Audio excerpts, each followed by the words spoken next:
¿qué tal?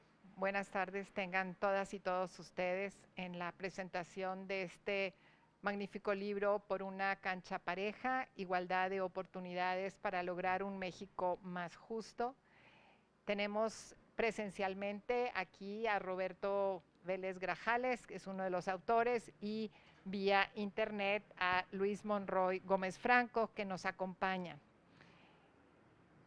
Quisiera brevemente, para no quitar tiempo de la presentación de este libro, que los propios autores nos van a hacer por la importancia del tema y el desarrollo mismo del tema y lo que implica, les voy a decir quiénes son los autores, una breve semblanza. Roberto Vélez Grajales es director ejecutivo del Centro de Estudios Espinosa Iglesias, o CEI.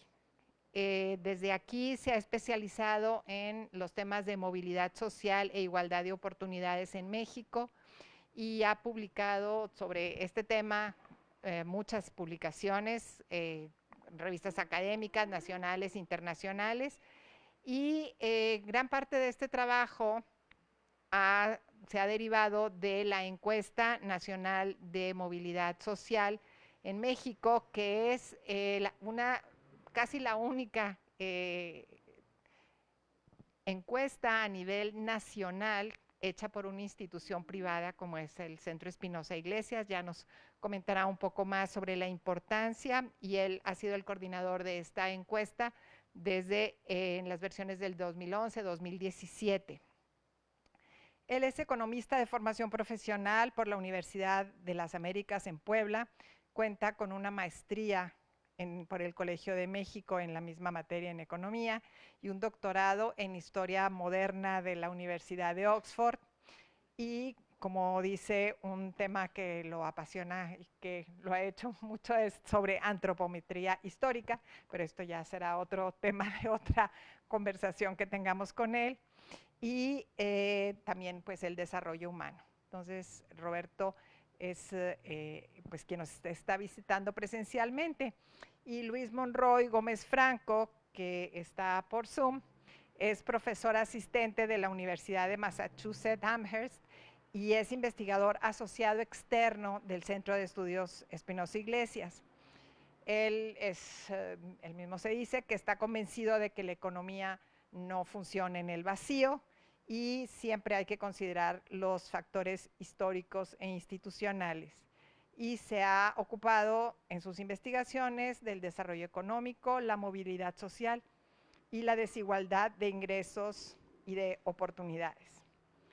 Quiero decir también, introduciendo un poquito el libro, pero no les quiero quitar la palabra a los autores, que pues tenemos este gran privilegio, que en estas páginas ellos ponen al centro la igualdad de oportunidades, es decir, la posibilidad, la forma de proveer servicios públicos de forma equitativa, por ejemplo, en salud, en educación y en algunos otros temas, que favorezcan la movilidad social, y también pone de relevancia cómo las instituciones públicas necesitan proveer esta cancha pareja.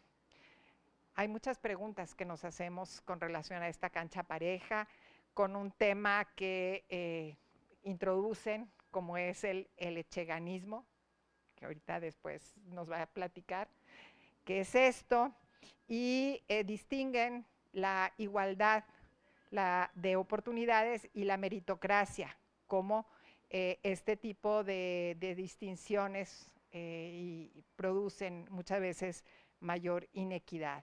Es decir, como por ejemplo los factores que ellos establecen como parte de las desigualdades, como el origen, y también nos van a continuar explicando con mayor detalle. También ellos proponen nuevas líneas no solamente de investigación, sino de acción ya específicamente para desarrollar política pública. Pero algo que es muy, muy, muy notable en este libro es que es un libro que está escrito pensando en la gente de a pie, en la gente como cualquiera de nosotros que no es especialista en el tema, pero que tiene interés en reflexionar y en proponer y en exigir también que las desigualdades se toquen de una manera integral y, siendo yo mujer, que estas políticas públicas pues realmente ataquen uno de los principales problemas de desigualdad, que es el género.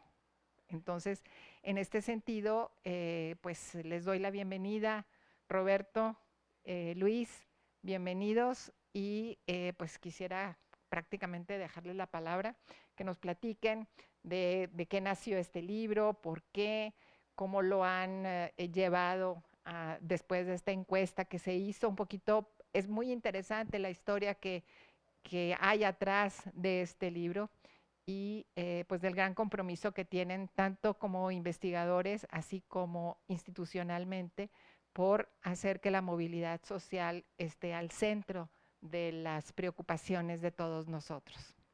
Roberto.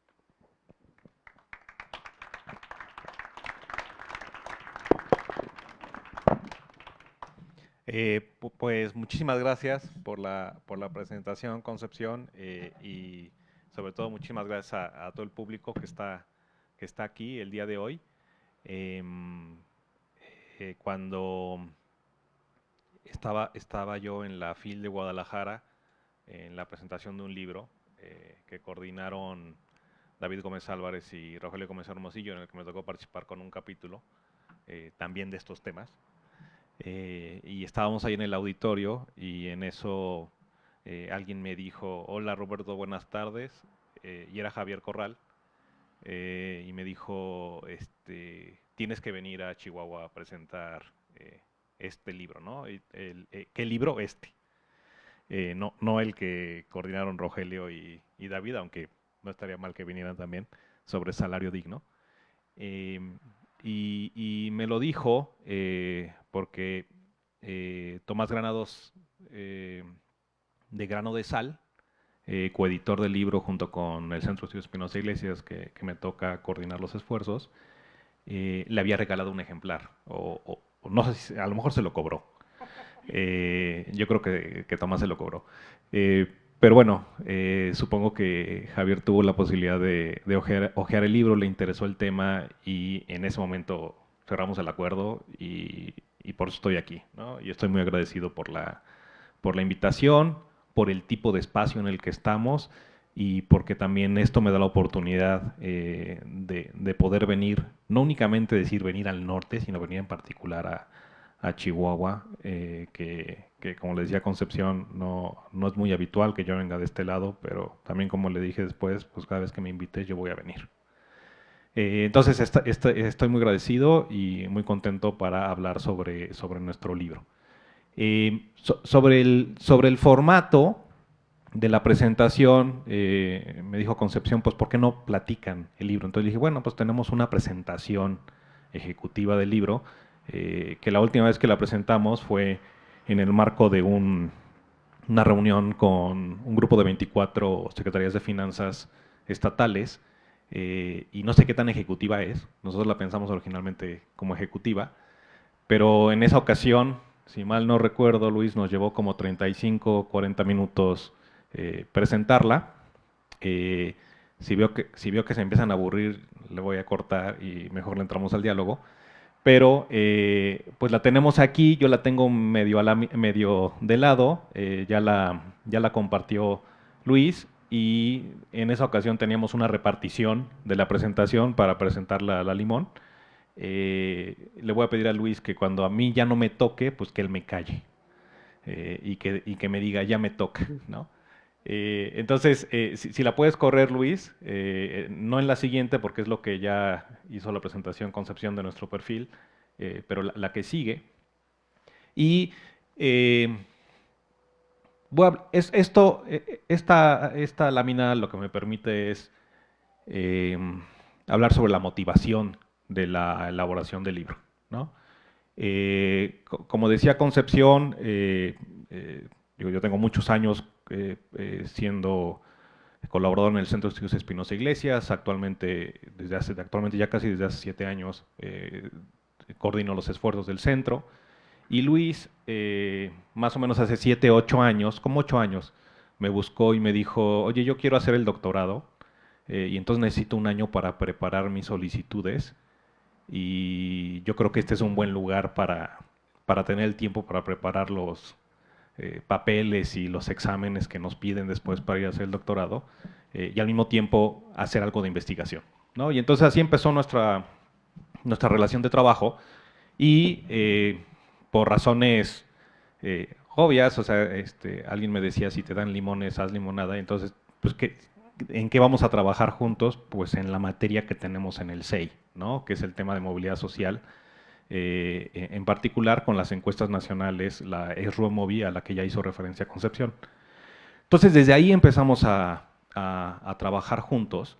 Y una cosa que hicimos en el camino es no solamente concentrarnos en el tema de movilidad social, sino empezar a pensar en los mecanismos de por qué la movilidad social es baja en el caso mexicano, ¿no? O sea, el primer punto, cuando pensamos en movilidad social, la pregunta básica es si el origen determina el destino.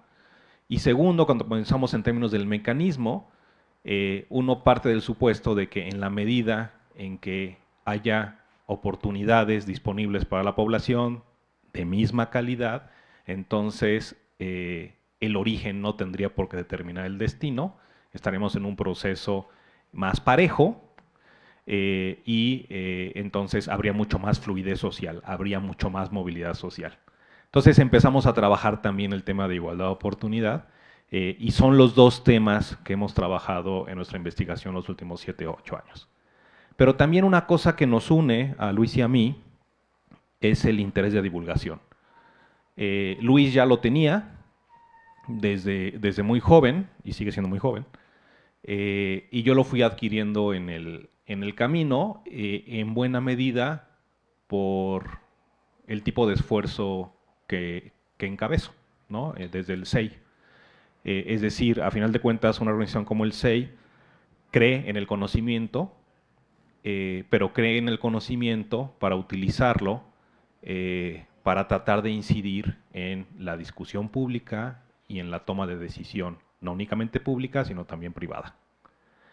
Y entonces, una cuestión recurrente que encontramos en la discusión pública, y cuando digo discusión pública no es nada más entre nuestros planeadores de política pública y nuestros tomadores de decisión de política pública, sino en la discusión pública, por ejemplo, a nivel de redes sociales o de medios de comunicación, es muy recurrente encontrar esta discusión sobre si el pobre es pobre porque quiere, si echarle ganas, el echarleganismo, es suficiente para lograrlo en la vida. Y nuestra investigación gira en torno a eso, nuestra investigación académica. Pero nosotros sabemos que la investigación académica se circunscribe a un círculo muy limitado, que no nos va a permitir en todo caso poder construir o intentar construir un conocimiento público del cual la población se pueda apropiar y con base en ese conocimiento, y no tiene que ser técnico, o sea, simplemente un conocimiento de la situación, se pueda construir una demanda social en torno a ciertas temáticas particulares que nosotros consideramos que son clave para que el país pueda tener un mejor desarrollo. Entonces, de hecho, si abren el libro, en la nota introductoria empezamos haciendo referencia a una declaración de Ricardo Salinas Pliego, ¿no? Y entonces es toda esta discusión de si lo importante es igualar las oportunidades y no los resultados, si el esfuerzo lo es todo o no lo es todo, ¿no? Y no solamente hablamos de Ricardo Salinas Pliego, digo, pues don Ricardo es fácil, ¿no? Pues lo pones ahí y empieza a discutir en torno al tipo de argumentos que él maneja, ¿no? Entonces es un detonador perfecto de la discusión. Pero entonces nuestro objetivo aquí era, por un lado, como ya les dije, construir un libro que no fuera académico, sino que fuera para un público mucho más amplio, y eso el reto que nos ponía por delante era hacerlo sencillo en su entendimiento, pero sin que eso implicara banalizar la discusión, ¿no? Porque ese es un gran peligro cuando tú intentas discutir un tema de una manera sencilla que pierda riqueza en torno al problema en sí mismo, ¿no? Entonces, ese fue un objetivo que nos planteamos, esperamos haberlo logrado. Y el otro objetivo que nos planteábamos era, como ya les dije, esto de colocar la discusión en el entorno público, no únicamente en el espacio de toma de decisión, sino en el espacio de demanda social en torno a decisión. Y para eso nuestro objetivo era, por un lado, precisar la discusión. Es decir, si vamos a entrarle a esta discusión hay que tener claridad sobre los conceptos, hay que tener claridad sobre las definiciones, hay que tener claridad sobre lo que significa evidencia, ¿no? Y con esto último les pongo un ejemplo, o sea, es típico que la gente te dice, yo conozco un caso de éxito, entonces hay movilidad social ascendente. Entonces tú les dices, bueno, está muy bien, qué bueno que haya un caso de éxito, en todo caso tendríamos que aprender en torno a cómo se logró el éxito en ese caso, pero aquí la pregunta no es si hay un caso, sino cuál es la frecuencia de éxito, ¿no? Independientemente del enfoque que planteemos en torno a lo que es éxito. Entonces es importante, conceptos, definiciones, evidencia, discusión en torno a la evidencia en términos de diagnóstico y a partir del diagnóstico propuesta de acción, y cuestiones que le voy a llamar coyunturales, que en realidad son estructurales, como lo que planteamos en la última parte del libro en torno a cambio climático y automatización, que le damos un tratamiento de lo que en la literatura de igualdad de oportunidades se conoce como circunstancias, que es todos aquellos factores sobre los cuales no tenemos control, desde la posición individual. Entonces, la pregunta es, ¿solo basta con echarle ganas? Y entonces hablamos del echaleganismo, ¿no? Que es básicamente la idea de que el que no la hace en la vida, no la hace por su propia responsabilidad. Es decir, individualizamos la responsabilidad y nos olvidamos del componente comunitario, de solidaridad, de diseño de contrato social, ¿no? Y acabamos discutiendo un problema en términos incluso morales, ¿no? Es la responsabilidad individual. Y entonces lo que decimos es, el problema es que la responsabilidad es de cada persona sin importar historia, corresponsabilidad, solidaridad de contrato de ningún tipo. Así lo concebimos. Y esta se convierte en una falla moral al establecer que las recompensas están determinadas por acciones virtuosas de las personas. El contexto, la circunstancia, no importa. La que sigue, Luis, por favor. ¿Y qué nos dice la evidencia en ese sentido? Bueno, si pensamos en términos de las circunstancias, es decir, aquellos factores sobre los cuales las personas no tienen control, pues resulta que influyen en los logros de vida de las personas. ¿Qué tanto influyen? Pues en nuestra estimación empírica, con base justamente en los datos de la encuesta de Movilidad Social en México, el peso de las circunstancias es de al menos el 50% del resultado final. Es decir, si pensamos en términos de la desigualdad, siempre voy a hacer esta diferencia, ¿no? Desigualdad de oportunidad, desigualdad de resultados. Si pensamos en términos de lo que estamos obteniendo en términos de resultado, piensen en los ingresos, ¿qué proporción de las diferencias que encontramos entre las personas en ese logro se debe a diferencias de esfuerzo y qué proporción se debe a diferencias sobre las cuales las personas no tienen control? Y las segundas, las circunstancias, sobre las cuales no tenemos control, están determinando al menos la mitad de la diferencia de los resultados. Entonces, si pensamos en términos del tamaño de la desigualdad que observamos en México en términos de resultados, y es típico que nos hablen del coeficiente de Gini, si la desigualdad de oportunidades fuera cero, es decir, que tuviéramos igualdad de oportunidad perfecta, digamos, tete a tete, proporcionalmente hablando, entonces tendríamos una desigualdad, un Gini, de la mitad de lo que tenemos actualmente, ¿no? Ahora, al menos de la mitad, ¿no? Porque es una cota inferior.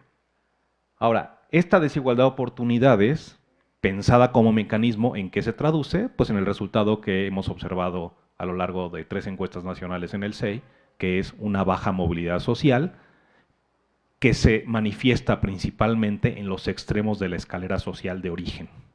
Es decir, la gente que nace en el peldaño más bajo, con una mucho mayor probabilidad va a permanecer en esa posición, y la gente que nace en la parte más alta de nuestra escalera social va a permanecer ahí con una probabilidad mucho mayor que la del cambio de posición. Entonces, si pensamos en términos del juego de las sillas, las probabilidades de ocupar una silla distinta de la que partimos no va a ser exactamente la misma para todos. ¿Vale? La que sigue, por favor, Luis. Y eso, en términos de evidencia, ahí sigo yo, ¿verdad, Luis? ¿O ya vas tú?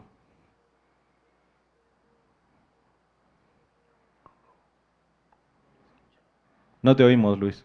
Después de 5 pruebas y cuando abre el micrófono no se escucha.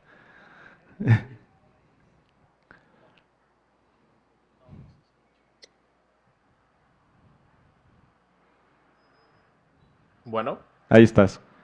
¿Aquí ya entrabas tú perfecto. o...? Sí. Ah, pues ya, órale, entrale. Bueno, dentro de estos factores que constituyen la desigualdad de oportunidades, es decir, las circunstancias que limitan las posibilidades de realización de las personas y que generan como esta especie de anclaje a sus condiciones de origen, el primero que detectamos que tiene la mayor influencia es el origen socioeconómico, es decir, las características del hogar de origen de las personas, que en este caso corresponde al hogar en el que vivían cuando eran niños y adolescentes. Y lo que vemos, por ejemplo, es que para una persona que nace en el escalón más bajo de la distribución económica, es decir, en el 20% de menores recursos económicos de México, la probabilidad de que no supere la condición de pobreza es casi de 75%. Eh, en cambio, y si en lugar de ver la dimensión económica, nos concentramos en la dimensión educativa, lo que vemos es que de los mexicanos que no tenían o tenían padres cuya formación educativa formal es inexistente, es decir, padres que no estudiaron o más allá de quizás un grado de primaria o no estudiaron ningún grado, solo el 5% de ellos, es decir, de las personas cuyos padres no tienen ningún nivel de estudios formal, lograron alcanzar los estudios profesionales. Esto lo que nos muestra es que quienes parten de las posiciones más desfavorecidas en el caso mexicano, difícilmente la sociedad mexicana les permite o les abre las puertas para que puedan superar esas condiciones de origen. Entonces, esto nos va configurando una serie de circunstancias que justo son el principal elemento que genera los altos niveles de desigualdad que vemos en el caso mexicano, y no solo eso, sino que la vuelven intergeneracional, ¿no? Porque el anverso de estos datos es que, por ejemplo, 1 de cada 2 personas que nacen dentro del 20% de mayores ingresos, de mayores recursos económicos, permanece ahí al llegar a la edad adulta, ¿no? Entonces, no solo hay una trampa de pobreza, que es lo que nos muestra el dato de la probabilidad de no superar la condición de pobreza, sino que también hay, digamos, una trampa de privilegio, en el sentido de que quien nace en condiciones favorables difícilmente va a caer de esas condiciones más favorables, ¿no? Y de igual forma, la probabilidad de que una persona con estudios profesionales, con padres con estudios profesionales, alcance el mismo nivel es casi, si no mal recuerdo, y me corregirá Roberto, 13 veces más alta que la de la persona sí, cuyos padres no tienen ningún tipo de estudios profesionales, ¿no?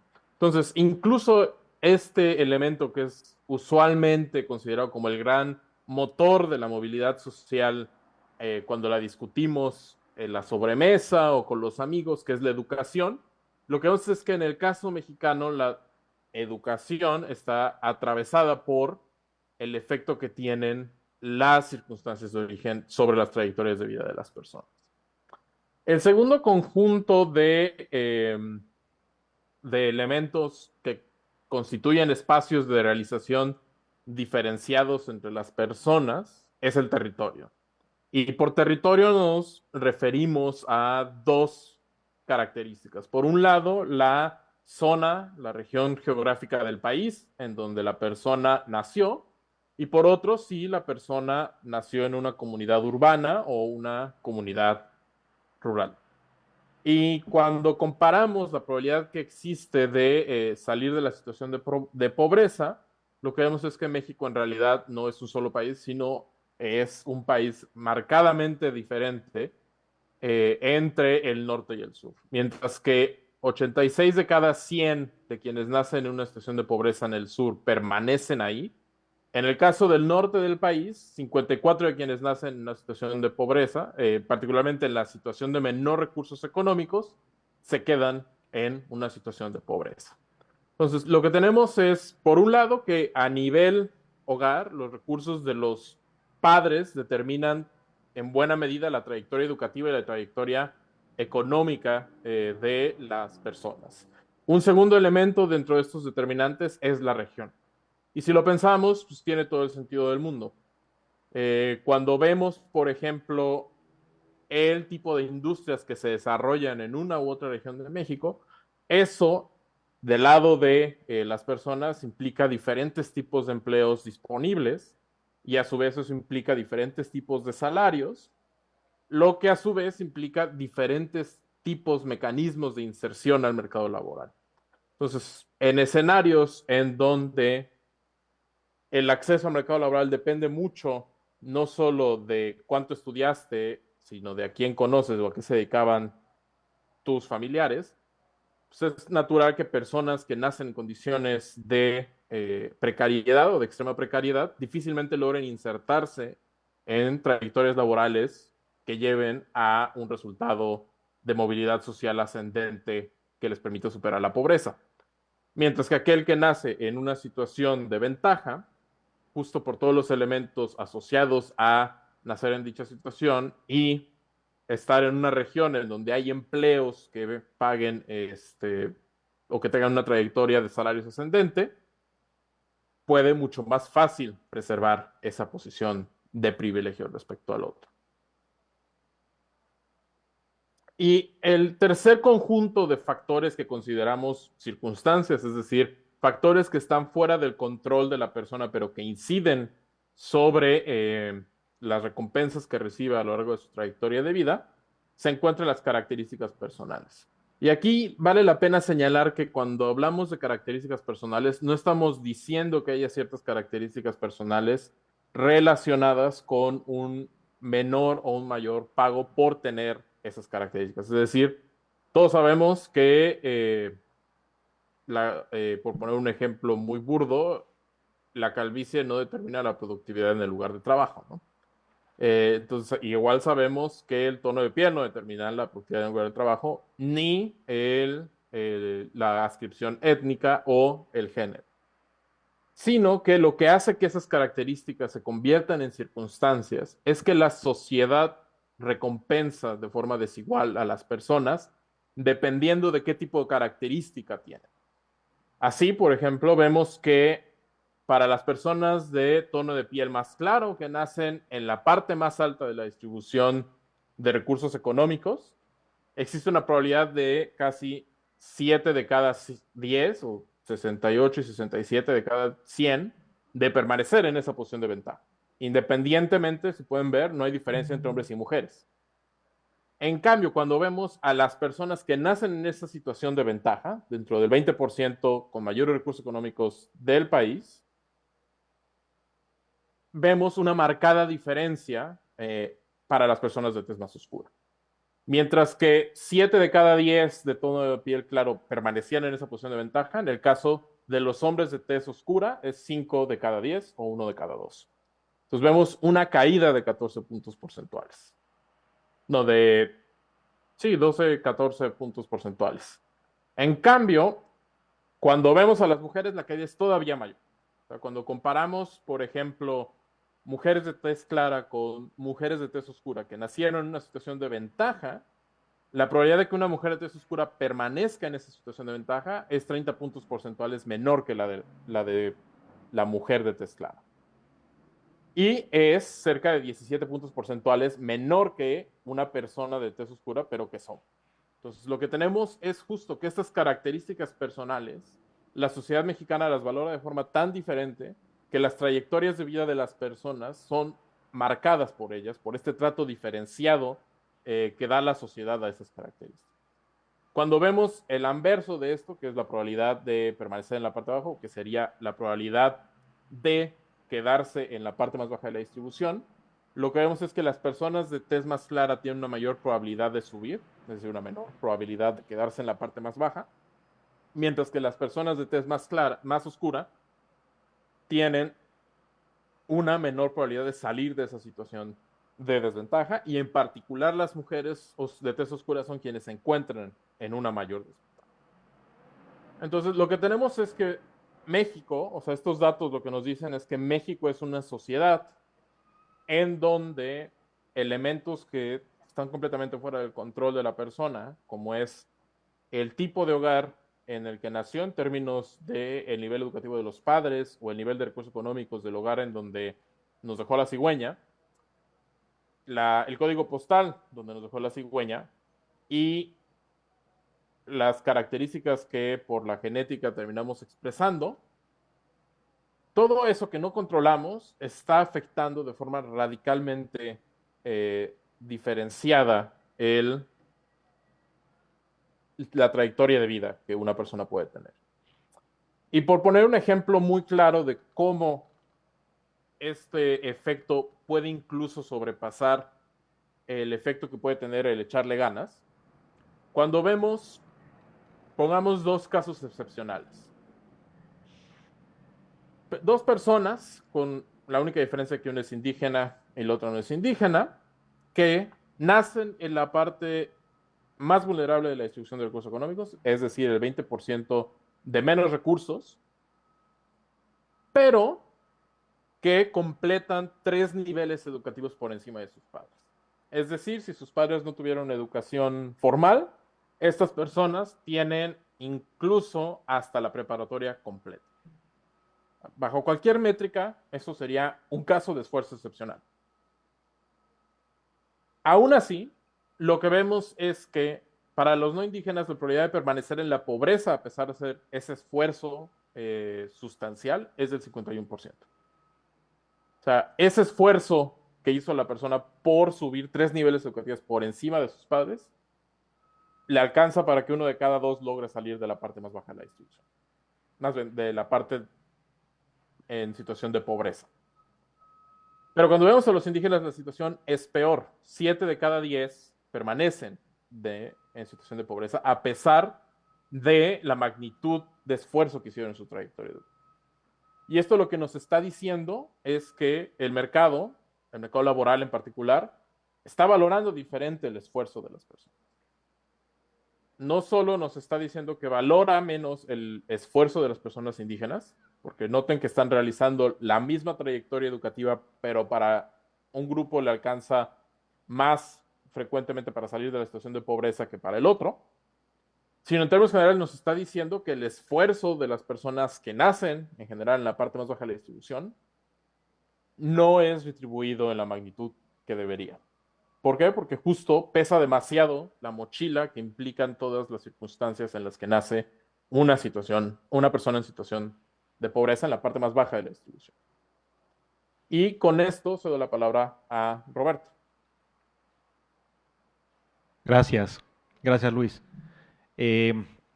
Una cosa importante en la parte de territorio, y no me acuerdo si luego viene Luis, la composición de la desigualdad de oportunidad, pero dado que estamos en Chihuahua, o sea, cuando decíamos regiones, y son grandes regiones, lo que no tenemos en términos de información ya no se diga para las 32 entidades, sino digamos al interior de las entidades, es, a excepción de Nuevo León, que hubo un esfuerzo allí de una entidad pública ya que se llama Consejo de Nuevo León,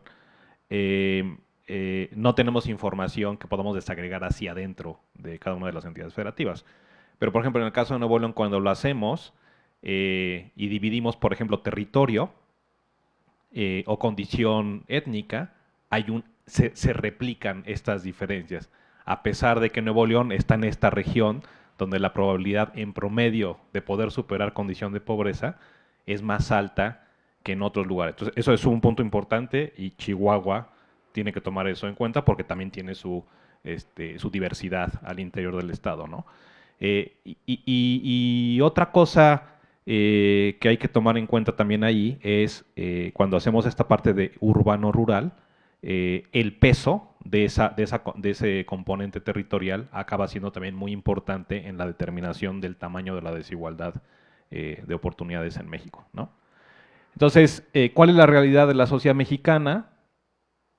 Los recursos económicos y la educación hacen la mayor diferencia en términos de la composición de la desigualdad de oportunidad. Cuando les dije, la desigualdad de oportunidad representa al menos la mitad de la desigualdad de resultados.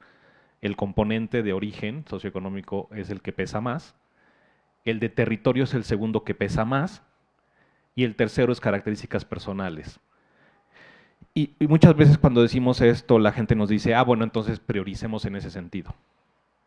Pero por eso es muy importante las láminas que explicó anteriormente Luis, ¿no? Porque cuando tú lo que haces es plantear las frecuencias de movilidad social en términos de un análisis interseccional, resulta que independientemente de que uno de los factores por sí solo tiene un mayor peso específico, cuando los haces interseccionales y los empiezas a cruzar contra los otros, por ejemplo, los factores personales, pues los factores personales potencian el peso de ese factor fuera del control de las personas, ¿no? Entonces, cuando lo abordas en términos de toma de decisión y de diseño de política pública, no solamente tienes que tomar en cuenta el peso de las partes por sí solas, sino que tienes que tomar en cuenta la interseccionalidad, ¿no? Y una cosa muy importante de los análisis que hacemos es que lo que hacemos es un análisis entre dos generaciones, ¿no? Y por ejemplo, cuando estamos hablando de adscripción étnica, con todo el problema que podamos tener de nuestra definición de adscripción étnica, no indígenas, y todo es un mismo paquete, o dos paquetes, una cosa que no estamos tomando en cuenta en la parte internacional, porque no tenemos esa información, es cómo el componente, por ejemplo, de adscripción étnica, en términos de su peso en la desigualdad de oportunidad, se ha ido cristalizando no en ese rubro, sino en el rubro de recurso económico y recurso educativo. Es decir, lo voy a decir de otra manera, o sea, si tuviéramos información no para dos generaciones, sino tuviéramos información para 18 generaciones y regresáramos al momento de la llegada de los españoles, entonces ahí tendríamos que ver cómo está la composición del peso de la desigualdad de oportunidades y cómo este peso de aquí abajo, de características personales, se está cristalizando allá arriba, en la de origen socioeconómico, ¿vale? Entonces eso no hay que perderlo de vista. La que sigue. Entonces la pregunta que nos hacemos después, entonces discutimos la parte de conceptos. Aquí no nos detuvimos mucho con la parte de meritocracia, pero si les parece bien, cuando tengamos la discusión profundizamos al respecto. Les presentamos la evidencia y aquí entonces en el siguiente capítulo, en el 6, porque son 7 capítulos, los primeros 3 son la parte de discusión conceptual, los siguientes 2 son de evidencia, el sexto es sobre política pública y el séptimo tiene que ver con una problemática de 2 asuntos públicos que son cambio climático y automatización, pensados como circunstancias, y en el 6 nos preguntamos qué necesitamos para cambiar esta realidad. Entonces lo que planteamos en general es que todas las personas deben tener acceso a las mismas oportunidades de desarrollarse a través de bienes y servicios básicos. No debe importar el origen, no debe importar la característica personal, no debería importar el territorio. Y muy importante en este tipo de discusiones, y un poco respondiendo también al tipo de ideas preconcebidas que se plantean en los argumentos públicos de gente influyente, no digo influyente en términos económicos, influyente en general, es que las reglas de competencia del mercado no deben permitir que las circunstancias personales influyan en las recompensas que obtienen. Entonces, sí importa las dotaciones iniciales, pero también importan las reglas del juego. Y nosotros sabemos que las reglas del juego no son solo las formales, sino que también las reglas del juego son informales. Hay un componente de reglas de juego informales. Y por eso, por ejemplo, cuando pensamos en términos de... La que sigue, por favor, Luis. A ver si ahí viene. Pero si pensamos, por ejemplo, en términos de reglas informales, que no necesariamente han sido atendidas en el nivel formal de las reglas, podemos pensar en ejemplos como la asignación de la carga de trabajo al interior del hogar en términos de cuidados, ¿no? Y entonces, ¿cómo en automático definimos esa carga? Y esa carga en automático se asigna a las mujeres, no se discute, se asigna. ¿Qué pasa si las mujeres no van a la reunión de la escuela de los niños? Es mal visto. De hecho, a las mujeres se sienten culpables. ¿Qué pasa si yo no voy a la reunión de la escuela de mis hijos? No pasa nada. Y en todo caso, ¿qué puede pasar incluso si sí voy? Pues deben decir, quién sabe qué hace, que está aquí, ¿no? Entonces, ese tipo de cosas que tienen que ver con reglas informales y que se traduce a reglas formales porque tenemos reglas formales sin perspectiva de género, hacen que el espacio de elección de las personas, en el sentido de que las personas puedan elegir quiénes quieren ser y qué quieren hacer en la vida, una visión seniana de la vida, no suceda de manera pareja, en este ejemplo en particular, entre hombres y mujeres, independientemente de todo lo demás, ¿no? Entonces esa parte es importante.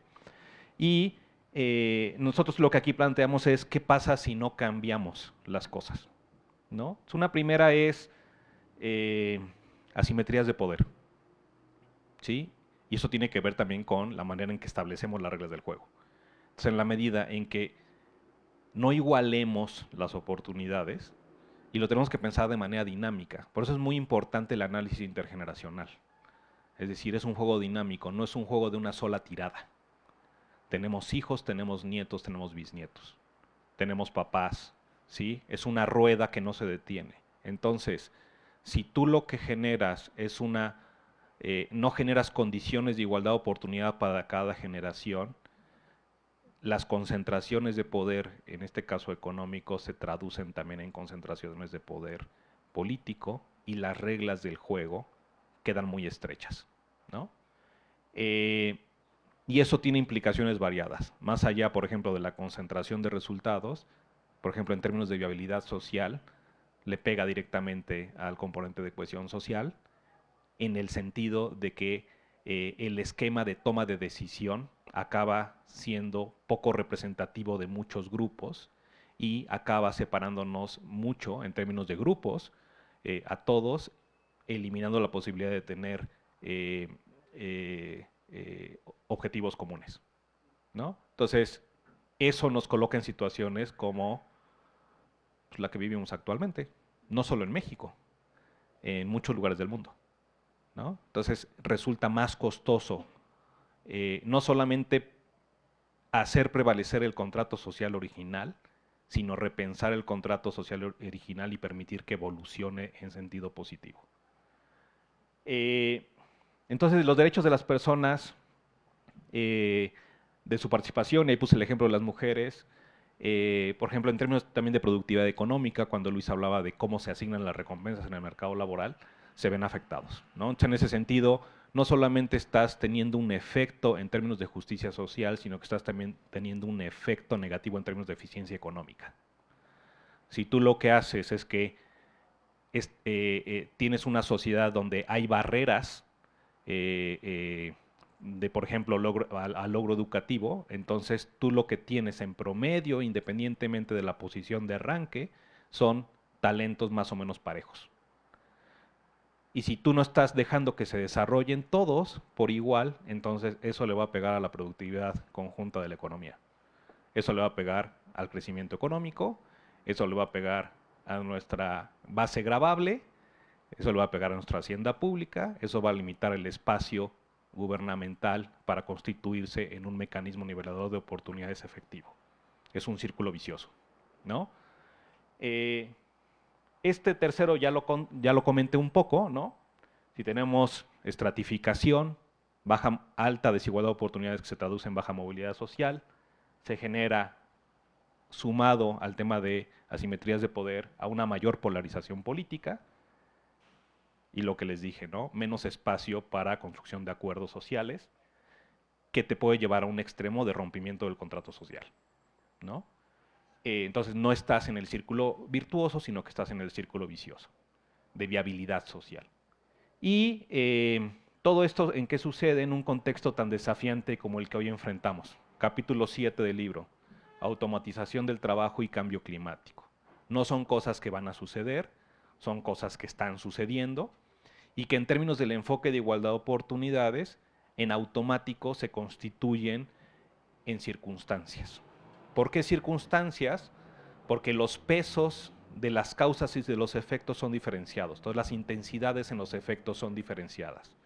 Sí, por ejemplo, en un trabajo que hicimos Luis con Luis Felipe López Calva y yo sobre el impacto de la pandemia, o más bien no el impacto de la pandemia, sino el cierre de las escuelas en el contexto de la pandemia y su impacto sobre aprendizajes. Y lo hicimos, que está basado en la tesis doctoral de Luis y es una aplicación para el caso mexicano en el contexto de la pandemia. Lo que encontramos es, haciendo uso de la encuesta de movilidad social que tiene esta desagregación regional, lo que encontramos es que el impacto en aprendizajes, no de corto plazo, sino que van a permanecer en el largo plazo, son diferenciados por región, e independientemente de la región, al interior de las distribuciones socioeconómicas de cada región, la intensidad del efecto es, como todos podemos suponer, diferenciado y más negativo para la población que se encuentra en una condición más vulnerable, ¿no? Entonces, si eso lo traducimos, por ejemplo, a cambio climático o a el efecto potencial de la automatización en el mercado laboral, otra vez tenemos un problema similar, donde las intensidades del efecto son diferenciadas, ¿no? ¿Y la que sigue? ¿Ahí ya vas tú, Luis, o todavía me falta esta? No, ¿verdad? Ahí vas. No te oímos.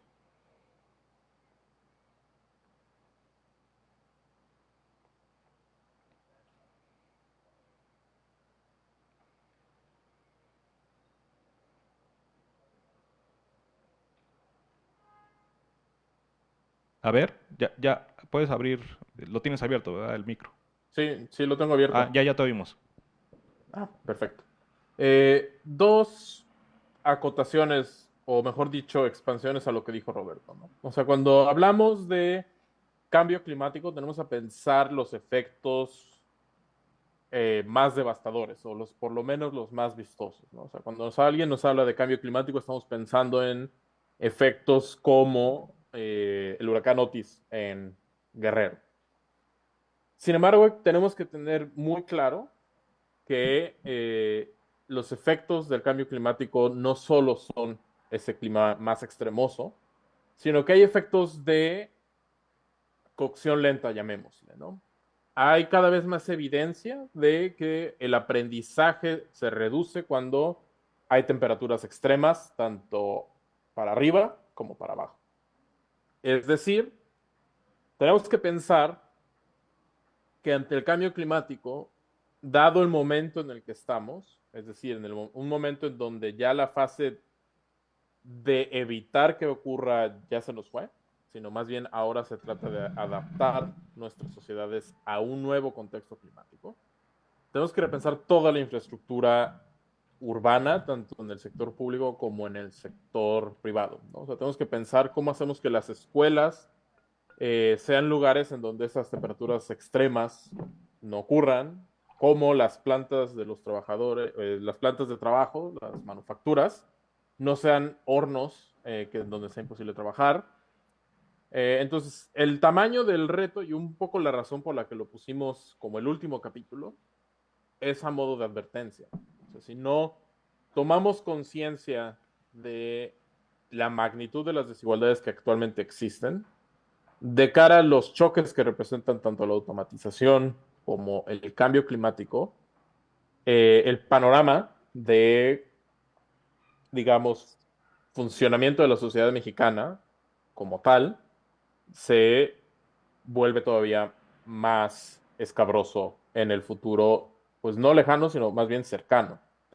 Y en el caso de automatización, lo que hay que tener en cuenta es que a diferencia de otras revoluciones industriales, porque una forma de que siempre se piense es, bueno, toda revolución tecnológica sí destruye empleos, pero genera nuevos empleos. Lo que estamos viendo en términos del tipo de revolución tecnológica que implica los procesos de automatización actuales es que se están reemplazando tareas que creíamos que no eran reemplazables. En particular, tareas que tienen que ver con la realización de tareas cognitivas, ¿no? O sea, creíamos antes, por ejemplo, que era imposible que una máquina dibujara algo que nos pareciera bello. Y hoy en día, con una línea de texto, puedo hacer que ChatGPT produzca una imagen que, pues, a un criterio relativamente estándar, nos parezca bella. Mismo caso, pues antes creíamos que la escritura, la elaboración de textos necesariamente requería que una persona la realizara. Ya vimos que pues no es así. Entonces, la cantidad de empleos que están en posibilidad de ser ahora sustituidos su realización en lugar de una persona que los realice una máquina es mucho más grande que en los procesos de innovación tecnológica anterior.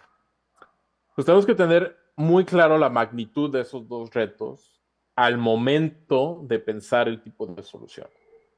Y es por eso que cuando nos preguntan, bueno, ya nos describieron un panorama muy negro y además nos dicen que vienen estos dos choques, pues, ¿qué podemos hacer?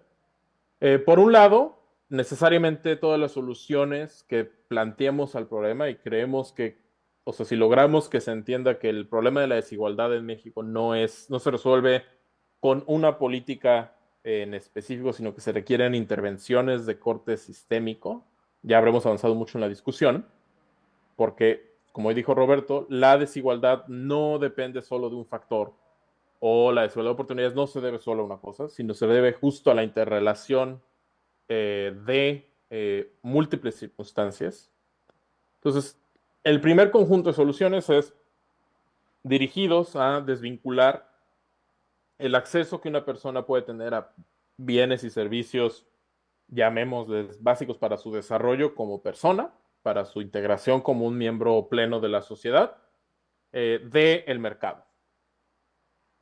O de sus circunstancias, mejor dicho. Es decir, que el hecho de que la región en donde naciste no determine la calidad de la escuela a la que puedes asistir.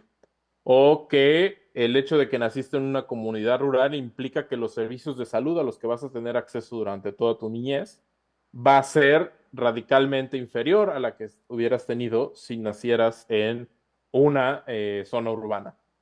Entonces, lo que eso implica es la construcción de sistemas públicos universales de salud, educación, cuidados y seguridad social. ¿Por qué sistemas públicos? Porque si los hacemos sistemas privados, hay que recordar que los mercados lo que hacen es que determinan quién tiene acceso al bien o servicio dependiendo de su nivel de ingreso. Y lo que no queremos es eso, porque cuando uno es niño, pues uno no decide ni siquiera cuánto le dan de domingo, ¿no? Eso lo determinan nuestros padres.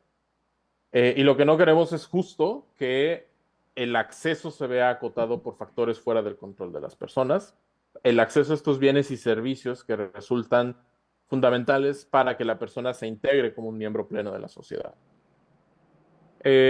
Tenemos que cambiar el funcionamiento de las instituciones formales y por ello nos referimos básicamente a las leyes. que regulan mercados como son el mercado laboral o el mercado crediticio. Para que sea mucho más agresiva, no solo necesitamos que no haya, digamos, factores, digamos, no solo se necesita que haya neutralidad de trato para todos por igual, sino se requiere una regulación agresiva para evitar el mal trato o el trato diferenciado en negativo hacia ciertos grupos de la sociedad. ¿Y por qué necesitamos que no solo se sea neutro, sino que el Estado tome una posición para erradicar esas prácticas? Bueno, porque esas prácticas se encuentran embebidas en lo que son las que los economistas nos referimos como instituciones informales. Entendamos eso como las prácticas culturales que tenemos, ¿no? O sea, desde frases como que nos dicen, por ejemplo, mucho sobre cómo pensamos con quién casarnos, como fulanito ya se casó con tal y está mejorando la raza, por ejemplo, o el hecho de que de hecho, no es trabajo nuestro, pero hay evidencia tanto para el mercado laboral como para el mercado crediticio, que personas de tez más oscura y en particular las mujeres reciben, por un lado, un menor número de llamadas por parte de posibles empleadores, es decir, mismas calificaciones que una persona de tez clara, si la persona es de tez oscura y mujer, va a recibir menos llamadas. Y el porcentaje no es trivial, es alrededor de 23% menos llamadas. De la misma forma, si un par de emprendedores van con el mismo proyecto de micronegocio a un banco, si son de tez clara, es más probable que el agente bancario los trate de forma amable y les dé más información que si las personas son de tez oscura, en cuyo caso lo que encuentra la evidencia es que el agente bancario va a tratar de despacharlos lo más pronto posible sin darles acceso al crédito. Entonces necesitamos que el Estado tome no solo cambios en la ley para evitar que eso esté prescrito, porque sabemos que en México no basta con cambiar la ley, sino se necesita hacer efectiva esas leyes. Y además se necesita la construcción de instituciones formales que den mucho más flexibilidad en ciertos mercados o que contrarresten, mejor dicho, el efecto de las instituciones informales. Como ya mencionaba Roberto, en México sabemos que existe una serie de normas de género que determinan que las mujeres son quienes primordialmente van a realizar las tareas de cuidado en los hogares. Entonces, lo que necesitamos es no solo que existan licencias de maternidad generosas, sino que existan licencias de paternidad y que éstas sean obligatorias. ¿Por qué? Porque la evidencia claramente nos muestra que cuando son opcionales, lo más probable que pasa es que los hombres no la tomen y por tanto no exista una redistribución de las tareas de cuidado al interior de los hogares y por tanto el costo económico de tener un hijo siga cayendo primordialmente sobre las mujeres y no sea distribuido por los dos padres. De igual forma, el hecho de que tengas horarios laborales muy rígidos, lo que genera es que un mayor número de salidas de mujeres del mercado laboral, justo porque existe esta norma de género en donde pues, ellas tienen que estar disponibles, como decía Roberto, para atender las necesidades de los niños. Entonces, una mayor flexibilidad permitiría que las mujeres no sacrificasen su autonomía económica en pos de realizar las tareas de cuidados y elementos como las licencias de paternidad obligarían a una redistribución de esa carga al interior de los hogares para que fuese más igualitario. Y de ahí la importancia de considerar al sistema de cuidados como un elemento crucial en pensar una sociedad con igualdad de oportunidades. Como ya decía, se requiere vigilancia estricta de políticas de igualdad de trato, es decir, aquellas dirigidas a contrarrestar las prácticas discriminatorias y políticas de compensación. O sea, sabemos que la desigualdad de oportunidades, como ya lo hemos relatado el día de hoy, pues no se construyó hoy, sino es fruto de un proceso histórico. Y por lo tanto, si hoy construimos de un día para otro estos sistemas universales, no habremos resarcido los efectos de la desigualdad de oportunidades de ayer. Entonces necesitamos este tipo de políticas de compensación para garantizar que, o para no penalizar a las generaciones anteriores de la construcción de estos sistemas públicos universales y para permitir que su espacio de realización sea igual de amplio que el de el resto de los miembros de la sociedad. Y quiero enfatizar un poco el tema del sistema de cuidados, porque se trata de una política que tiene sentido no solo bajo la lógica de igualdad de oportunidades, como ya lo describí, sino de cara al reto que mencioné de el proceso de automatización. Si ustedes recordarán, hace no mucho hubo una película que se llama Wall-E. ¿Cuántos de ustedes les gustaría que Wall-E los cuidase cuando sean ya viejecitos o que cuidara a sus hijos o hijas? Pues creo que todos preferiríamos que nos cuidase un ser humano. El desarrollo de justo un sistema nacional de cuidados o de una economía del cuidado, mejor dicho, implica también el desarrollo y la creación de empleos cuyo riesgo de ser sustituidos durante la actual revolución tecnológica es mucho más bajo. Ahora, también es necesario, y lo mencionamos en el libro, pensar que los cambios tecnológicos no ocurren por arte de magia, o que son, digamos, un proceso ajeno al control humano. No. Lo que sabemos es que hay una serie de decisiones que como sociedad tomamos sobre la ruta que sigue la tecnología. Desde el tipo de sistema fiscal que tenemos, si favorece o entorpece los procesos de reemplazo de trabajadores por parte de maquinaria o por parte de inteligencias artificiales, hasta el hecho de si cobramos o no impuestos a introducir ese tipo de tecnologías. Entonces, tenemos que pensar el papel no solo de estos sistemas de cara a cómo hacer que México sea una sociedad donde las circunstancias no tengan la influencia tan grande que tienen en la actualidad, sino también cómo estas políticas nos pueden ayudar a enfrentar de mejor forma los retos que ya están ocurriendo hoy en día y que amenazan con empeorar la situación actual. Y esto es justo parte de lo que ya mencionábamos.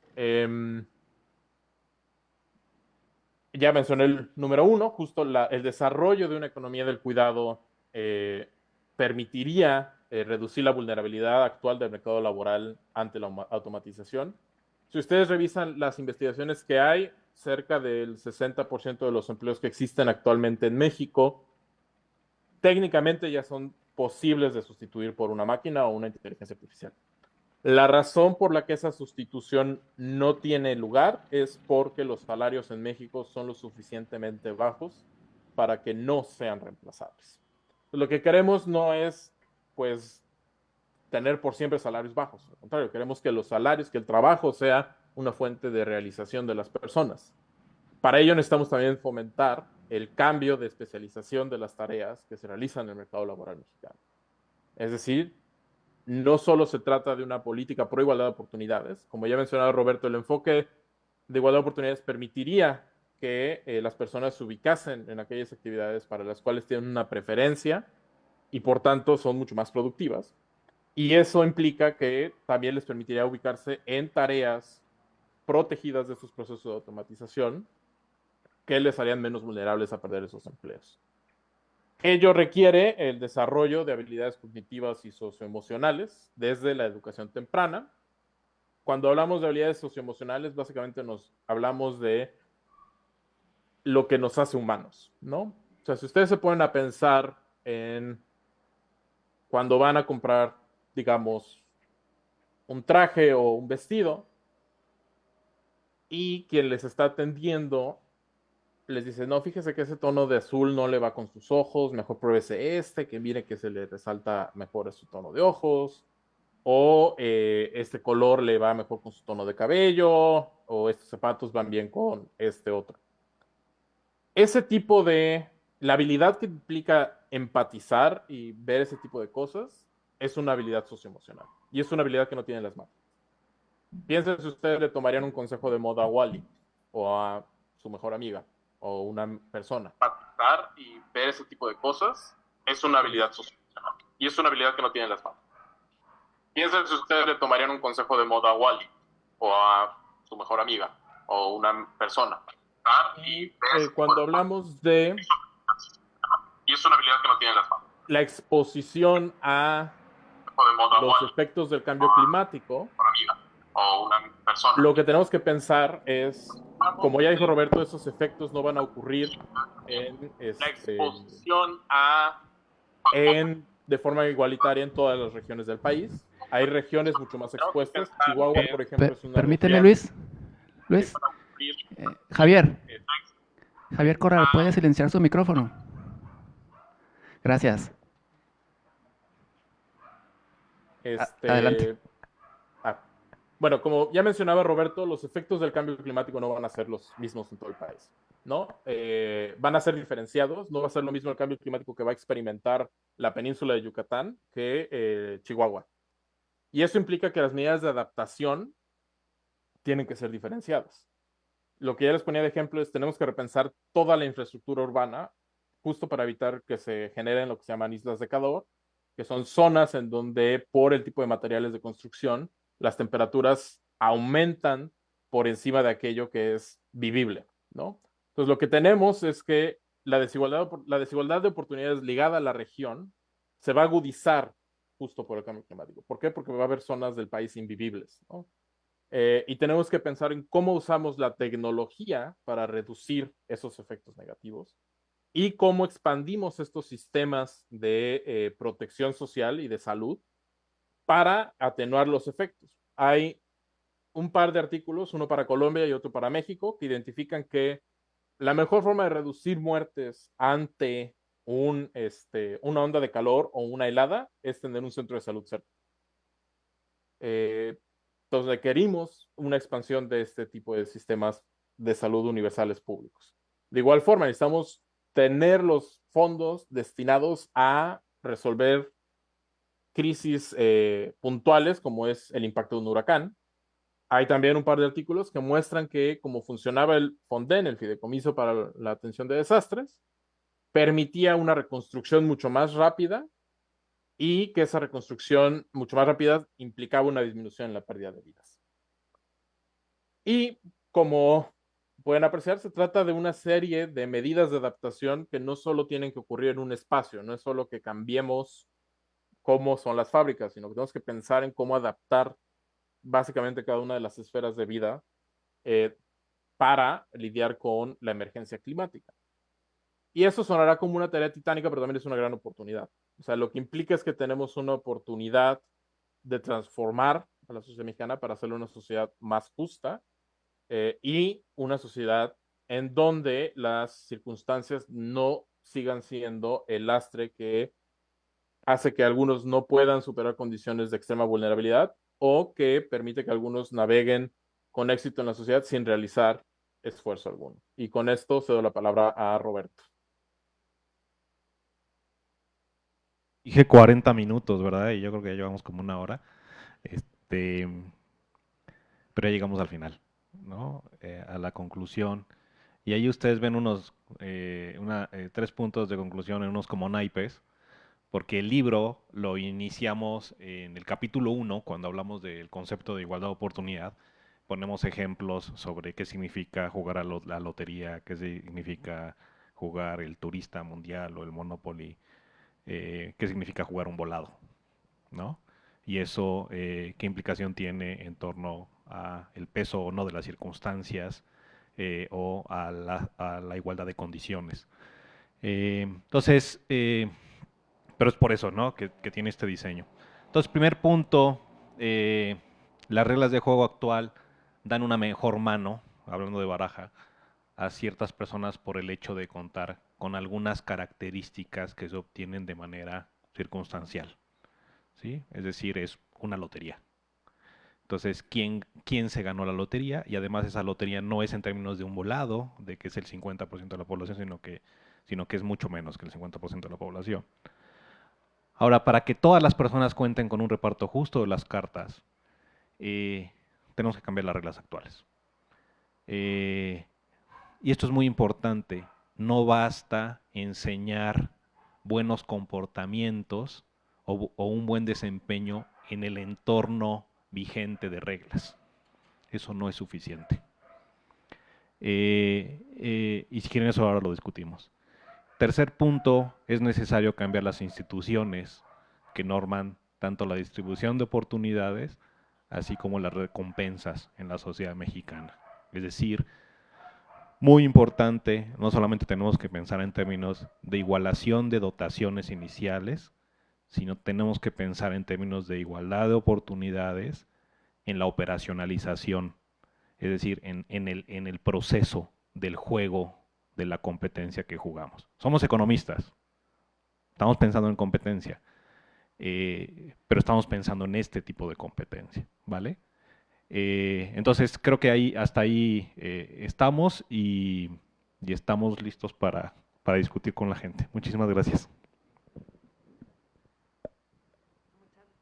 Muchas gracias, Roberto, Luis, con esta explicación magnífica y que espero que les haya dado el interés por profundizar más de una manera tan amena y tan legible que está en el libro. Aquí tenemos unos ejemplares. También, como ya es costumbre, Roberto firmará los ejemplares a quienes así lo deseen. Y también, pues, queremos darle la bienvenida a Javier Corral, que está con nosotros desde su lugar donde está en estos momentos. Y pues bueno, Javier, buenas tardes. Qué gusto que estés. Sí, gracias Concepción por la conducción de esta presentación, de este extraordinario texto. Quiero pues saludar a todo el público de Sándor Máray Librería y por supuesto a quienes nos están siguiendo en redes sociales. Agradecerle a Roberto Vélez Grajales su presencia en nuestro foro Café Los Rebeldes de Sándor Máray y a Luis Monroy Gómez Franco su participación por esta vía. Hubiera querido estar con ustedes esta tarde ahí como regularmente lo hago, pero ahora sí que se me ha acumulado el trabajo y no me ha sido.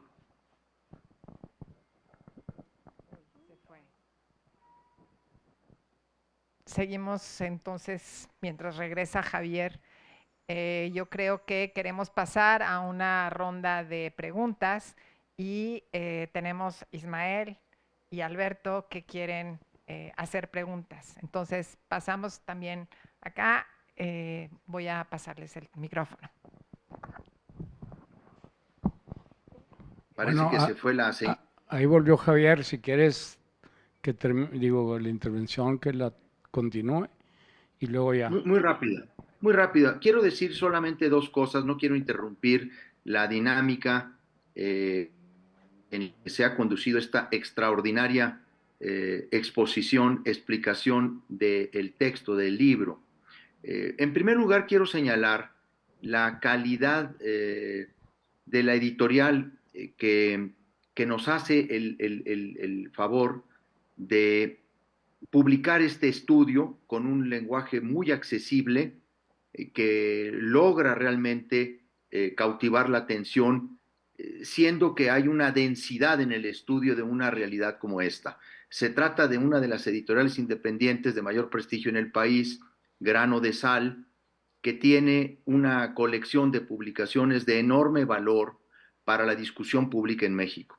Y empezaría por decir eso, que este es un libro que merece y necesita tomar su lugar en la discusión pública de nuestro país, aprovechando la coyuntura político-electoral que ahora se presenta, porque me parece que se convierte en una guía extraordinaria para orientar la responsabilidad que el Estado tiene para que, como se ha dicho, la circunstancia de las personas, el ambiente socioeconómico en el que nacen las personas, no se convierta en el destino final de las personas.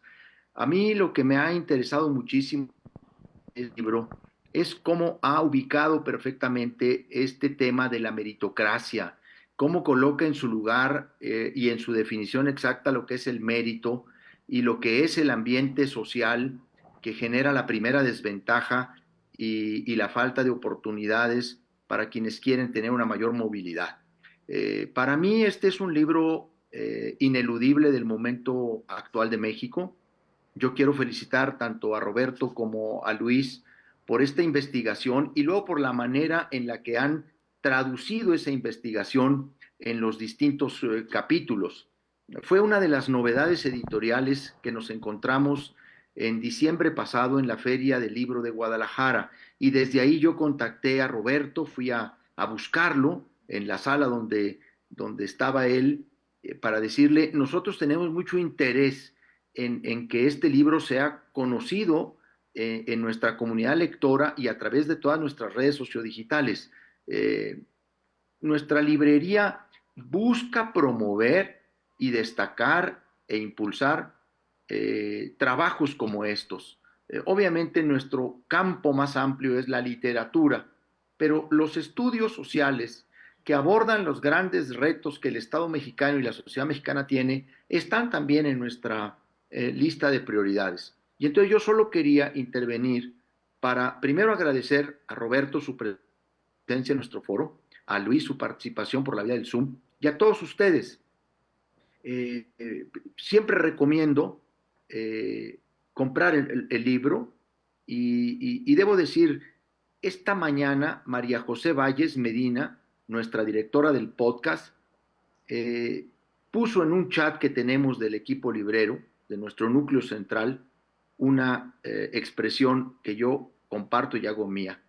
Este es el libro que hay que leer en el momento actual para entender no solo la desigualdad o las brechas de la desigualdad en nuestro país, sino los retos que tenemos para enfrentar esa desigualdad y combatir esa tesis del echaleganismo, como se ha mencionado, ¿no? De que ahora solamente el que hace un esfuerzo o el que realiza un trabajo adicional, el que logra sobreponerse a las adversidades, está llamado a ascender y a tener o a triunfar en nuestra sociedad. Entonces yo recomiendo mucho este libro, les agradezco a los autores y a Tomás Granados que esté realizando este espléndido trabajo editorial, darle espacio a este tipo de estudios y a este tipo de reflexiones. Es un estudio académico, pero muy bien aterrizado en el libro. Quien tenga la oportunidad ahora de revisarlo, se va a encontrar con que esta extraordinaria datos tiene en el libro un desarrollo muy accesible y realmente muy enriquecedor. Pues yo los felicito y les agradezco y continúo viendo la transmisión por Facebook. Yo he estado muy al pendiente de la transmisión y ahora quise entrar por el Zoom para poder saludarlos a todos ustedes. Muchas gracias y nos vemos próximamente ahí en el foro. Bien. Mira, Ismael Rodríguez, yo soy empresario, soy de aquí de Chihuahua. Es un tema que creo que los que hemos tenido la movilidad o llámese el éxito desde la perspectiva que lo quieras ver, somos frutos de una oportunidad. Entonces el tema a mí me gusta mucho y creo que tener oportunidades es la gran solución. Y puedes poner el 12, la lámina 12, Luis, por favor, si se puede, si no. Sí, claro. No, el anterior es el anterior, entonces pusieron 2 12s. Ah, mira, es el 11. ¡No! Creo que algo pasó ahí donde dice tu propuesta. Ah, no, esa es. Esa era la anterior. Es la 12, ¿ves?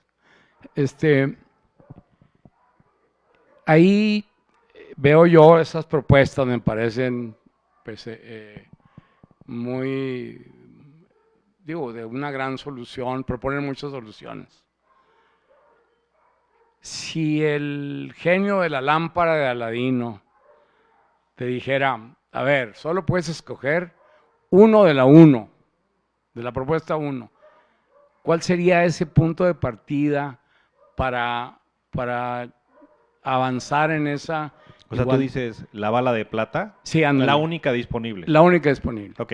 Y otra pregunta que tenía, si nos pueden comentar tú, Luis, sobre el tema de qué pasa con esta movilidad de estos 12 millones o no sé cuántos millones de mexicanos están en Estados Unidos. Esa es la pregunta del... Está bien, ahora comentamos. Hola Roberto, bueno, primero muchísimas gracias a ti, a Luis, a ti Concha, a Javier por darnos estas increíbles oportunidades de aprender tantas cosas tan importantes. Y una idea a manera de pregunta que tenía, ya la comentó Javier de una manera mucho mejor de lo que yo lo pudiera haber hecho, que tiene que ver con la importancia de que el Estado retome como una guía muy importante en las políticas públicas en las distintas áreas de su quehacer, en salud, en economía, en todas las áreas, este trabajo de verdad tan increíble que ustedes han hecho. Comparto con la apreciación que expresó Javier. Y la otra, cuando comentabas, ¿no?, de la analogía con los juegos de azar, justamente pensaba eso.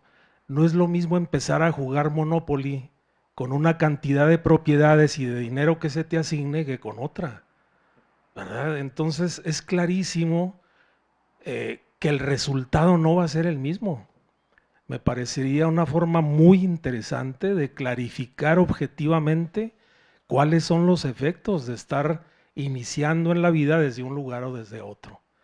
Muchísimas gracias, es maravilloso lo que ustedes han hecho, muchas gracias.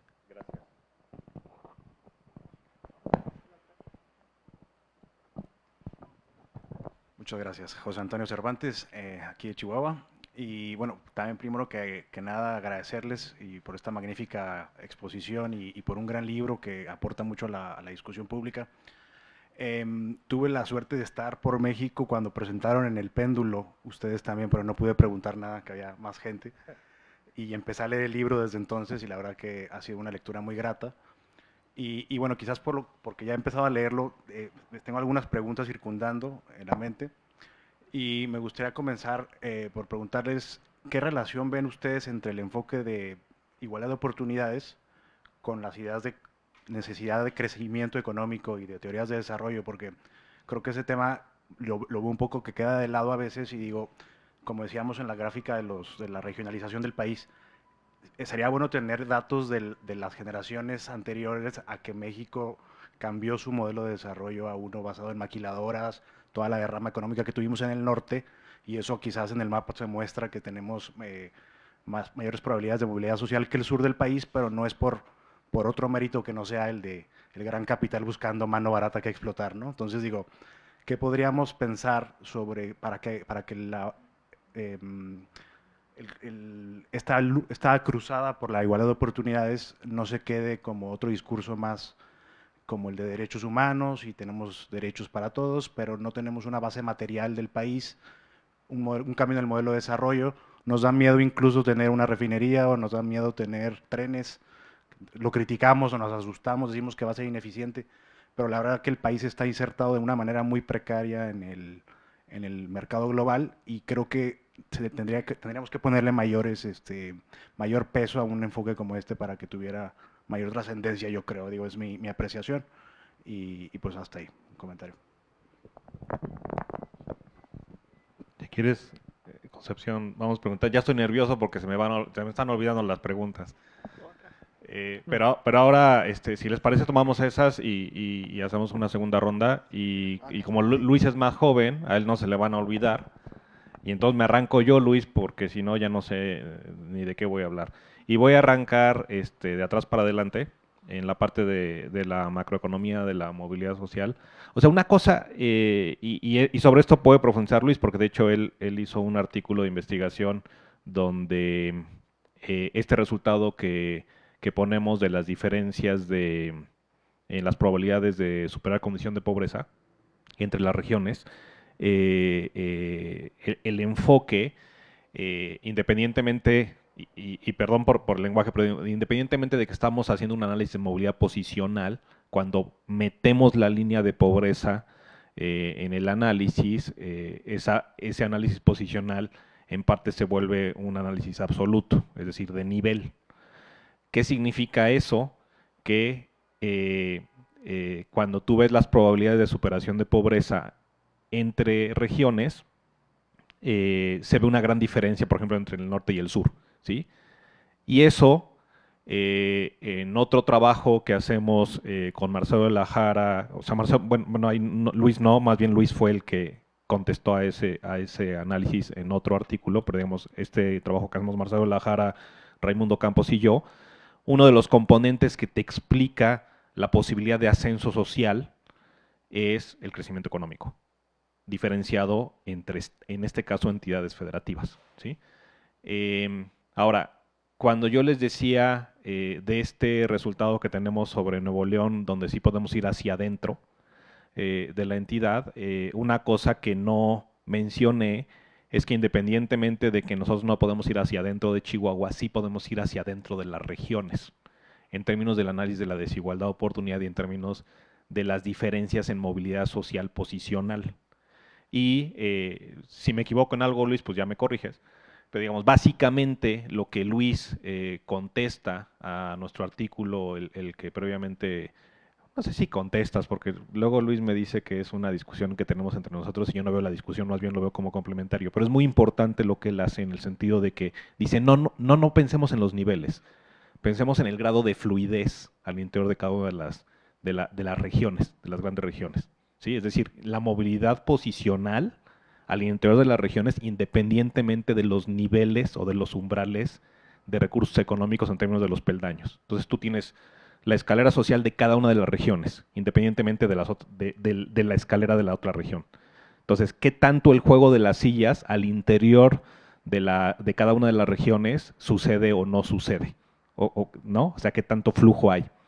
Y ahí lo que encuentra Luis es que pues no hay diferencia, realmente. Es decir, que el esquema de estratificación, independientemente de los niveles, es más o menos igual entre las regiones.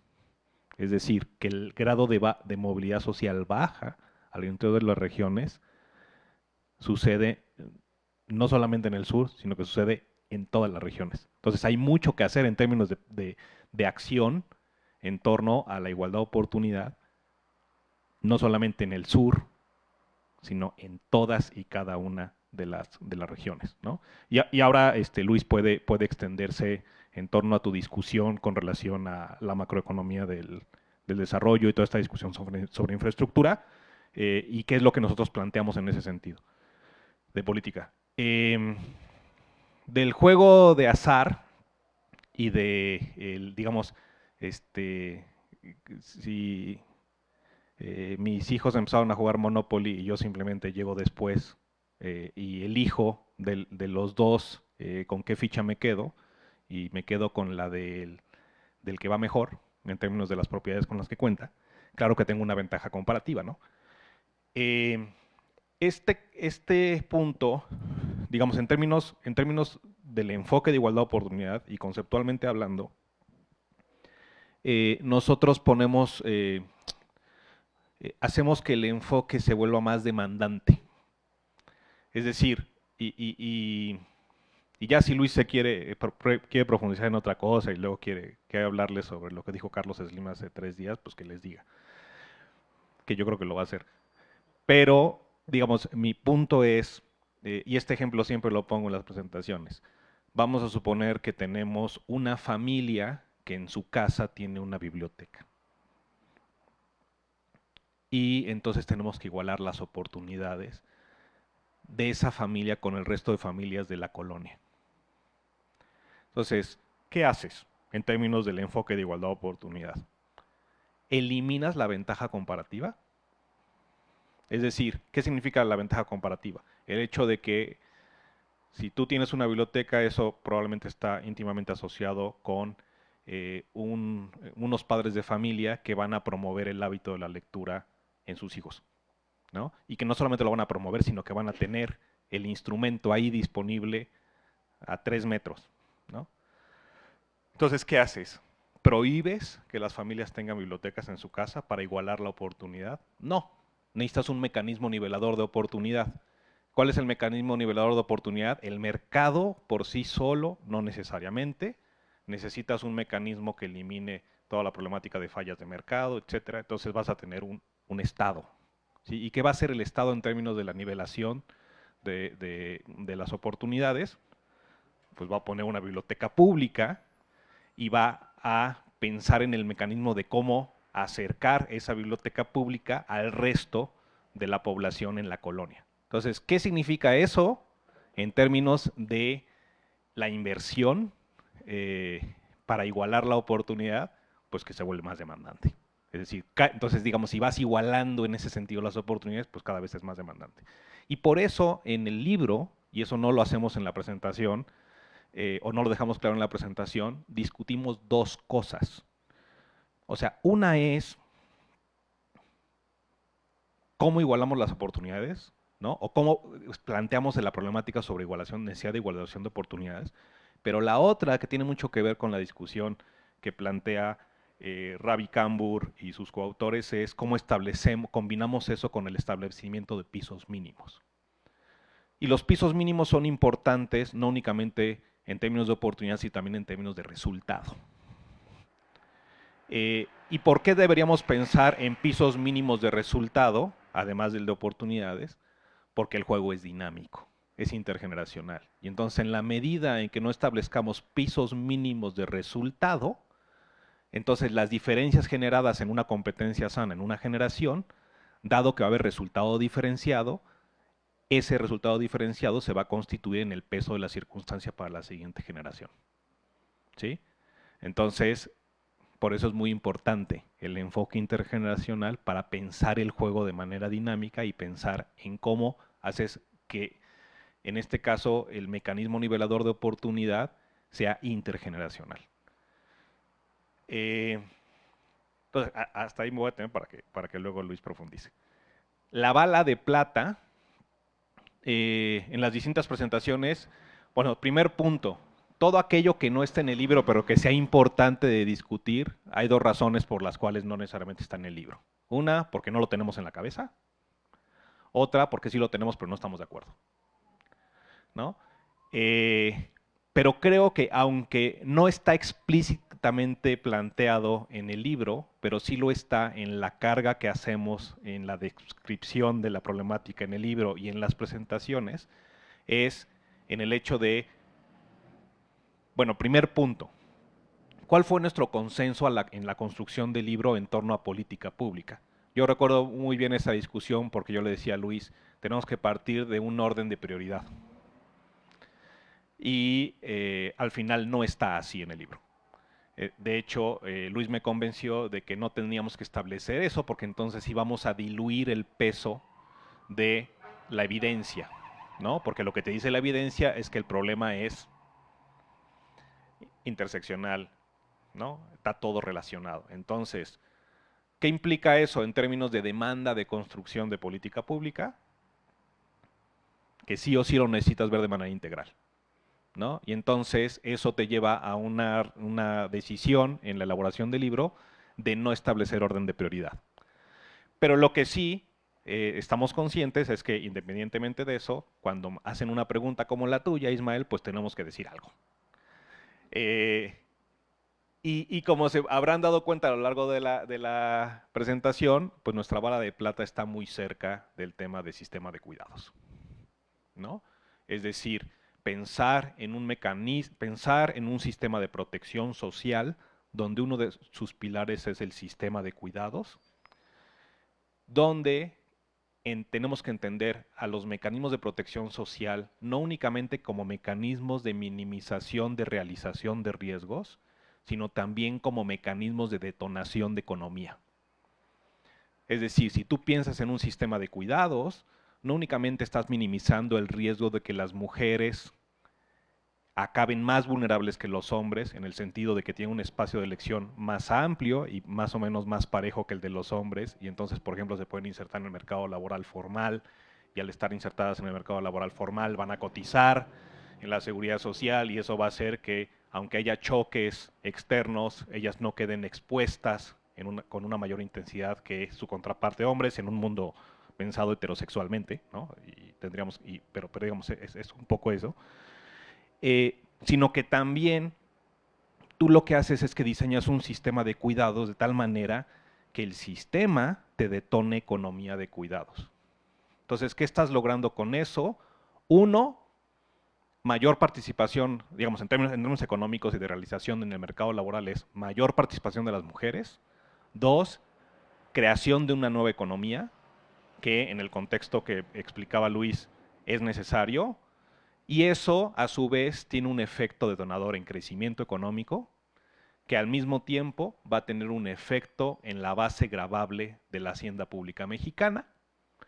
Y eso nos va a permitir contar con un espacio que nos va a permitir hacer uso de las entidades gubernamentales como un mecanismo nivelador de oportunidades con mayor capacidad y mayor profundidad. Así. Ahora, es muy importante, y con esto voy a cerrar y ya Luis va a entrar al quite, es muy importante que entendamos que nuestro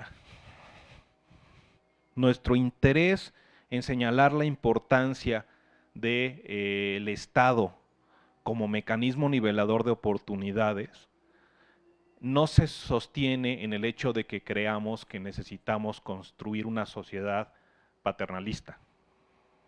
En realidad, tú lo que estás buscando es agencia de las personas. Pero para que pueda haber agencia, necesitas igualar las oportunidades y las reglas del juego. En esa medida, esa es la importancia del Estado, no para resolverle el problema a la comunidad o a las personas o a las familias, sino para que las familias puedan, y las personas y los grupos de población puedan elegir. ¿Elegir qué? Lo que planteamos en términos de lo que plantea Nussbaum y Sen, que es elegir qué quieren ser y qué quieren hacer. Y eso lo digo porque también muchas veces nos preguntan cuál es el objetivo en la vida, ¿no?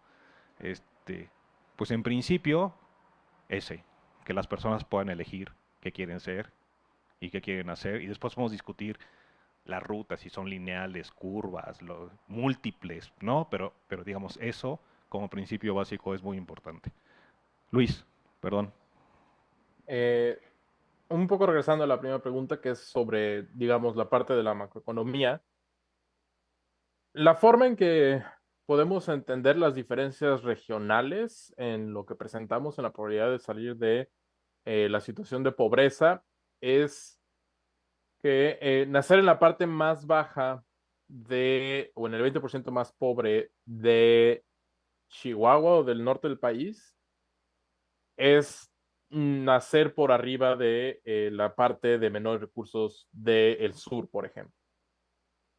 Entonces, el desempeño agregado de la región es justo lo que permite que, aunque tú cuando veas al interior de la región es la probabilidad de que la persona más pobre de el norte del país logre llegar hasta la parte más alta es igual a la que uno observa en Chiapas. O sea, si uno compara la probabilidad de que alguien del 20% más pobre llegue a la cima en el norte es de alrededor de menos del 10%. La probabilidad en Chiapas o en el sur, mejor dicho, es muy similar, ¿no? O sea, no es como que haya una sociedad mucho más fluida que la otra, sino más bien se trata que los niveles de realización asociados a ello hace que toda la población que está en el norte, la mayor parte de la población que está en el norte, ya esté por encima de lo que es el 20% más pobre de todo el país, porque esos están concentrados en el sur. Entonces, eso nos pone un lugar fundamental para las políticas de desarrollo regional, que estas están ligadas con las políticas de desarrollo de infraestructura y las políticas de desarrollo y de fomento de nuevas industrias en las regiones específicas. Lo que decimos en el libro un poco es que el enfoque que uno debe de adoptar es el de políticas basadas en el lugar.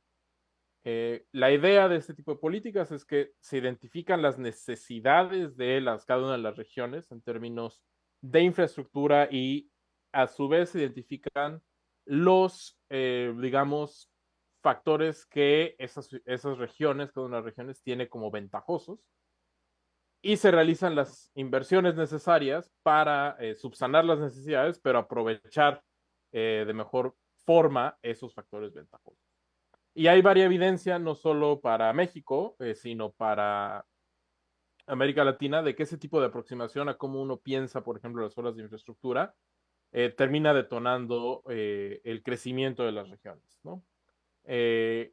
Hay un artículo relativamente reciente que analiza la construcción de un par de carreteras en México, una que vincula comunidades en el Istmo y otra que vincula municipios en el norte del país.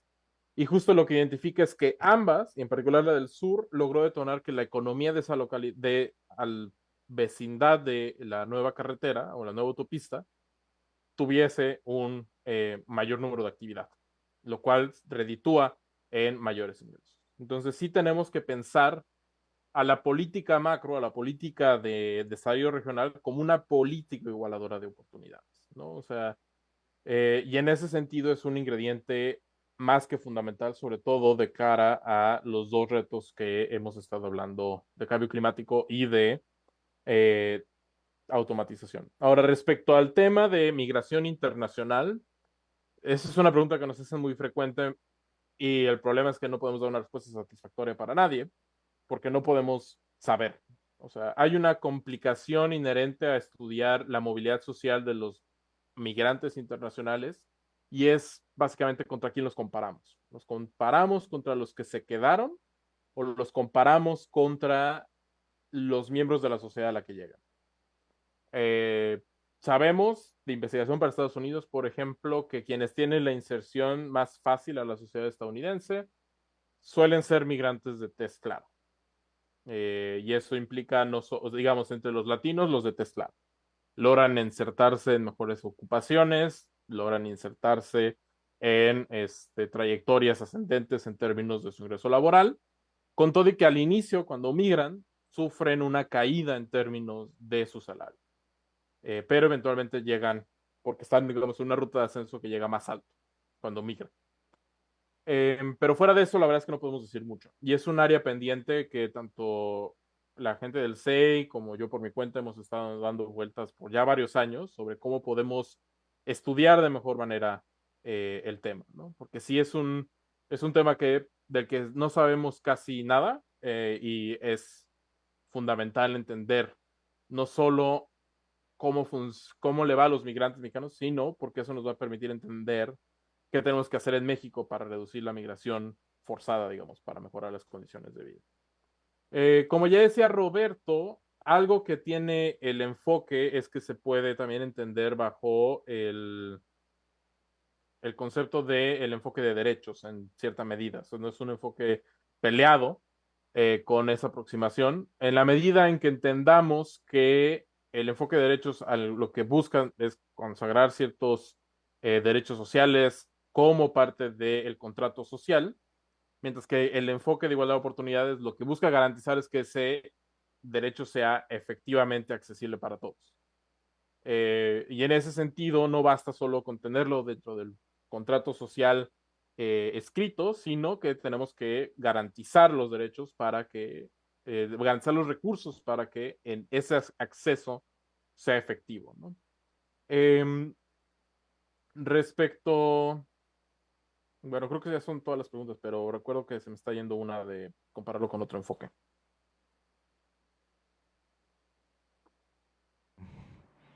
Preguntaban, lo de Carlos Slim. Bueno, algo que decimos Digo, en no el lo libro preguntaron es, así, pero yo le puse apellido. bueno, algo que decimos en el libro es que la desigualdad de oportunidades a la magnitud que tenemos en México genera no solo desigualdades económicas, sino desigualdades de poder y desigualdades de capacidad de influir sobre las reglas del juego, ¿no? O sea, Roberto ponía de ejemplo, bueno, ¿qué pasa si yo tomo las posesiones de uno de mis hijos jugando Monopoly? Pues lo que genera la desigualdad de oportunidades es que uno de tus hijos pueda pedirte, por favor, que le quites cosas al otro, o que vayas a tomar una televisora con un comando armado, por ejemplo. Entonces, cuando vemos, o sea, el tipo de respuestas que vemos de parte de los que se benefician de esas desigualdades, Porque eso es algo que quizás muchas veces omitimos cuando hablamos de desigualdad, y es que cuando hablamos de desigualdad no solo hay una parte afectada, hay una parte que se beneficia. Entonces, cuando hablamos de desigualdad de oportunidades, no solo tenemos que entenderla como que hay personas que están realizando un esfuerzo extraordinario y están aún así manteniéndose en una situación de pobreza, sino que también hay personas que están haciendo un menor grado de esfuerzo, pero que no ven amenazados los privilegios con los que nacen. Y lo que, o sea, para mí la lectura que yo hago de reacciones como los comentarios de Carlos Slim desestimando la necesidad de redistribuir, eh, además muy particularmente él dijo riqueza y dijo que estaba bien redistribuir ingresos, lo cual no tiene mucho sentido. Pero es una defensa de eso, de esa mayor probabilidad de permanecer en la parte de arriba. ¿Por qué? Porque además esa defensa se sostiene en cosas como el mito de la meritocracia. O sea, si yo digo que todo lo que tengo es porque le he echado ganas, es porque he sido el empresario inversor más hábil de México en los últimos 50 años, pues yo genero una legitimación de mi posición que hace que los cuestionamientos a la misma sea posible desestimarlos como, es que tienen envidia, es que son resentidos, y no tengo que explicar cómo fue que me hice, o sea, cómo la posición de la que partí me permitió tener acceso a esos recursos.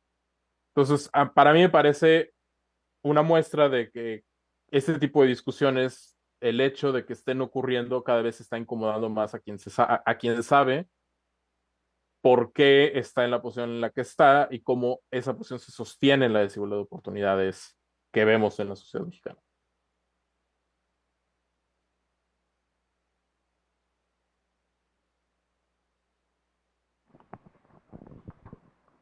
Yo creo que ya con esto vamos a dar por terminado, ya tenemos 2 horas. Aquí está Roberto, que en corto también puede comentar algo, y los invitamos muy cordialmente a que adquieran el libro, que establezcan una relación, que se los firme Roberto y puedan platicar en corto con él. Les damos las gracias a todo nuestro público, a todos ustedes que vinieron personalmente, y a Roberto y a Luis, pues les agradecemos profundamente el esfuerzo por este libro, el trabajo creativo e intelectual y de deseo de justicia para México. Y muchas gracias y bienvenidos siempre a Chihuahua.